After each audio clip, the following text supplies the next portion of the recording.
अगर इंसान चाहे तो क्या नहीं कर सकता है, बस उसे ठानना है। मन में विश्वास रखते हुए चांद सितारों पर पहुंच गया, ऊंची ऊंची पर्वत श्रृंखलाओं पर पहुंच गया।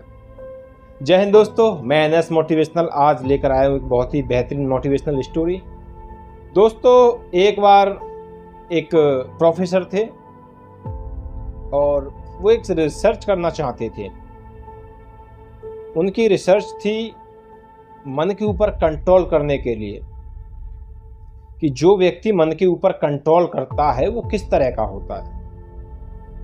तो वो जिस स्कूल में पढ़ाते थे प्रोफेसर, वहाँ छोटे छोटे बच्चे भी थे, तो उन्होंने सभी बच्चों को टॉफ़ी डिस्ट्रीब्यूट कर दी, बांट दी, सभी को एक एक टॉफ़ी दे दी और सभी बच्चों से बोला कि 10 मिनट तक कोई भी बच्चा इस टॉफ़ी को नहीं खाएगा।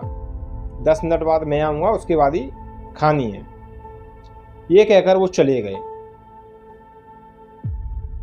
जैसे ही प्रोफेसर गए, कुछ बच्चों ने 1-2 मिनट इंतज़ार किया, टॉफ़ी खा ली। कुछ बच्चों ने 4-5 मिनट तक इंतज़ार किया, उन्होंने टॉफ़ी खा ली। कुछ बच्चों ने 8 मिनट तक इंतज़ार किया, वो अपनी टॉफ़ी खा गए।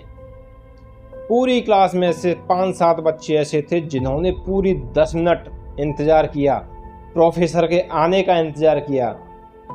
उसके बाद उन्होंने प्रोफेसर के कहने के बाद टॉफ़ी खाई। तो प्रोफेसर ने देखा क्लास में आने के बाद, जैसे वो 10 मिनट के बाद आए तो पूछा कि कितने बच्चों के पास टॉफ़ी है, तो मात्र 7 बच्चे ऐसे थे, 5 से 7 बच्चे जिनके पास टॉफ़ी थी। प्रोफेसर ने उनके नाम नोट कर लिए और जो बच्चे टॉफ़ी खा लिए थे उनके सभी के नाम नोट कर लिए। कई साल बीत गए। कई सालों बाद प्रोफेसर ने अपनी रिसर्च को कंप्लीट करने के लिए वो लिस्ट निकाली जिसमें बच्चों ने जिन्होंने टॉफ़ी खाई थी उनके पास गए और जिन्होंने टॉफ़ी नहीं खाई थी उनके पास गए।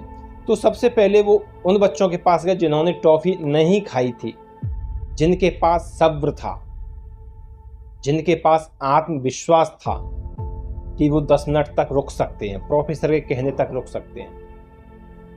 तो प्रोफेसर क्या देखते हैं कि जैसे ही पहले बच्चे के पास गए जिसने टॉफ़ी नहीं खाई थी, तो वो बहुत बड़ा बिजनेसमैन बन चुका है।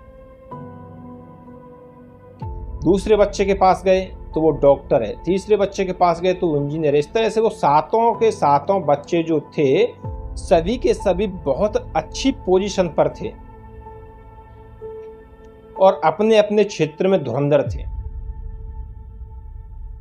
फिर बारी आई कि जिन बच्चों ने टॉफ़ी खा ली थी 10 मिनट से पहले,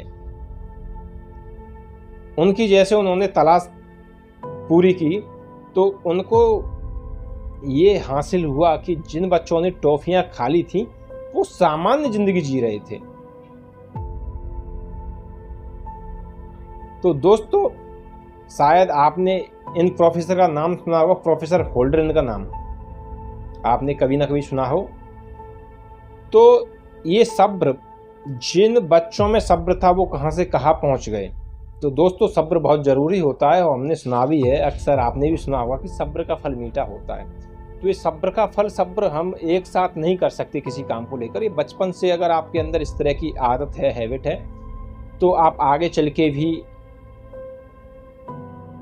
कंट्रोल कर सकते हो मन के ऊपर। सब्र बहुत बड़ा एक